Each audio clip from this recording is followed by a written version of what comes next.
ചന്തയിൽ പോയി വരാം. ഓ പോകാമേ. പെട്ടെന്ന് ഒരുങ്ങാം. എത്ര ദൂരം പോവാനുണ്ട്? അധികം ദൂരമില്ല അമ്മേ.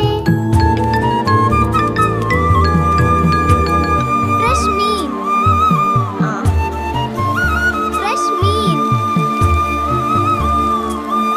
Freshness overload.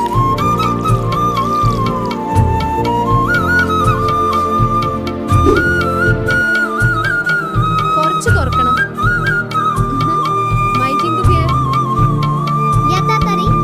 ഞങ്ങൾ വീട്ടിലേക്ക് പോകുന്നു. ഞങ്ങൾക്കിത് ചെയ്യാൻ കഴിഞ്ഞു.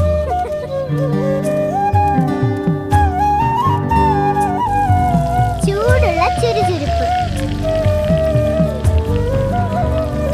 ഇത് വളരെ രുചികരമാണ്. അതെ, അമ്മയുടെ ഭക്ഷണം എന്നും സ്പെഷ്യലാണ്. ഈ രുചി മറക്കില്ല. പ്രൈസ്ലെസ്.